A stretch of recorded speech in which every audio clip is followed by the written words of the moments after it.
Early మార్నింగే లేవంగానే ఈ టీ చేసుకొని తాగుతానండి. ఫస్ట్ వాటర్ పెట్టుకోండి 2 గ్లాసెస్. మా హస్బెండ్కి నాకు చేసుకుంటున్నాను. సో 2 గ్లాసెస్ వాటర్ పెట్టుకున్న వెంటనే మన పెరట్లోంచి కొంచెం తులసి ఆకులు, పుదీనా ఆకులు తెంపుకొని వచ్చి ఈ 2 ఆకులు వేసి మరిగించండి. తర్వాత ధనియాలు వేసుకున్నాను ఒక 2 స్పూన్స్. ధనియాలు మరిగిన తర్వాత ఒక స్పూన్ జీలకర్ర పొడి అండి.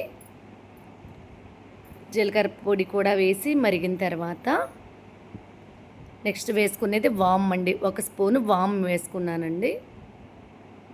వామ్ వేసి మరిగేటప్పుడు ఇంకా కొంచెం మెంతులండి, ఒక స్పూన్ మెంతులు వేసుకున్నాను.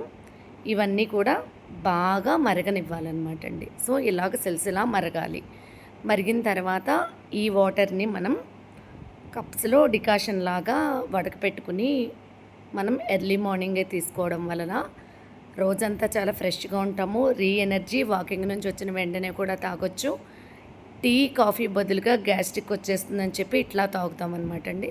చాలా హెల్దీ అండ్ వెయిట్ లాస్ కూడా అవుతాము. సో ఇదంతా కూడా 0 క్యాలరీస్ కాబట్టి అందరికీ కూడా చాలా మంచిదండి.